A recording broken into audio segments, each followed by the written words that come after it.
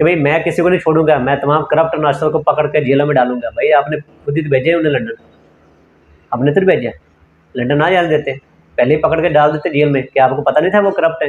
کیا آپ کو پتہ نہیں تھا IMF سے جو پیسہ لیا وہ کھا گئے, بعد میں مہنگائی کر دی ملک پہ, پکڑ لیتے.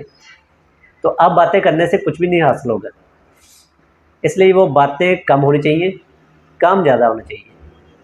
اور میری دعا ہے آخر پہ کہ جو بھی میرے اس پاک وطن کا گردار ہے, یا اللہ اسے نیست و نبود کر, اور میرے پاکستان کو ہمیشہ شاد و باد رکھ. پاکستان زندہ باد.